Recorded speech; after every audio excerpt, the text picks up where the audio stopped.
গল্পের নাম শেষ বাস। রাত 11টা বাজে। জনমানবহীন রাস্তায় দাঁড়িয়ে আছে রাহুল। প্রতিদিনের মতো আজও সে শেষ বাসে করে বাড়ি ফিরবে। কিন্তু আজ রাস্তাটা যেন আরও নির্জন, বাতাসে কেমন যেন ঠান্ডা শীতলতা। কিছুক্ষণ পর দূরে হেডলাইট দেখা গেল। বাস ধীরে ধীরে তার সামনে এসে থামল। রাহুল অবাক। বাসে আর কোনো যাত্রী নেই। কেবল মাঝখানের সিটে বসে আছে এক বৃদ্ধা মহিলা, সাদা শাড়ি, মাথায় ঘোমটা।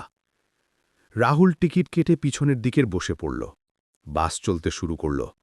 অদ্ভুত নীরবতা, কোনো শব্দ নেই।